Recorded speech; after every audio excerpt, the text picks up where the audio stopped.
Cadmos a donné aux Grecs une écriture, ni la forme des lettres, ni le nom des lettres, ni la phonétique des lettres ne viennent du cerveau d'un Européen. Mais Agénor, vous savez c'est qui les enfants d'Agénor? Agénor, qui est le fils d'Épaphos noir, a eu comme fille Europe. Parce que la fameuse Europe qui a donné au continent européen son nom. Parce que la lignée d'Europe est africaine. Mais vous savez qui est le frère d'Europe? C'est Cadmos. Cadmos, c'est lui qui a enseigné l'écriture aux Européens. Parce que les Européens ne savaient ni lire ni écrire. Et qu'est-ce que ce Cadmos a fait? À l'époque, Cadmos était parti pour léguer l'écriture qu'il avait héritée d'Égypte.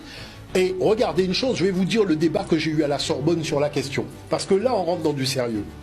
Vous imaginez que lorsqu'il part donc pour transmettre le savoir de l'écriture en Europe, les Grecs même reconnaissent que ce n'est pas aux Européens qui venaient d'arriver qu'il est venu enseigner ça. Il était venu enseigner ça au Pélage. C'est pour ça que les Grecs appellent l'écriture les lettres pélagiques. Ça veut dire que Cadmos a donné aux Grecs une écriture, ni la forme des lettres, ni le nom des lettres, ni la phonétique des lettres ne viennent du cerveau d'un Européen.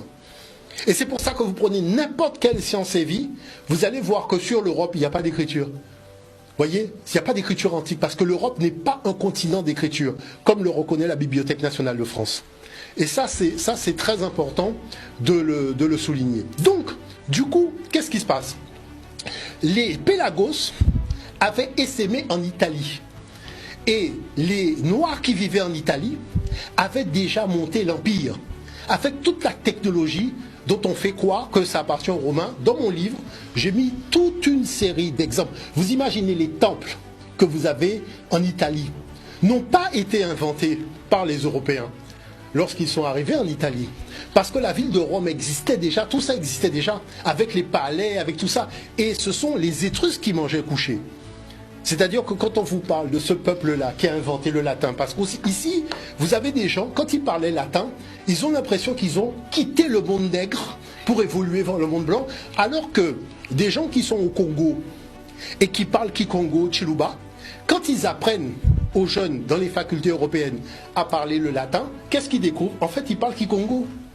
Et c'est pour ça que les linguistes même européens qui se sont penchés sur la question, ils ont reconnu, et c'est la génétique qui est venue trancher cette affaire, en montrant que, mais en fait, ils font pas partie de l'ADN des Indo-Européens, c'est un ADN de gens qui étaient déjà là.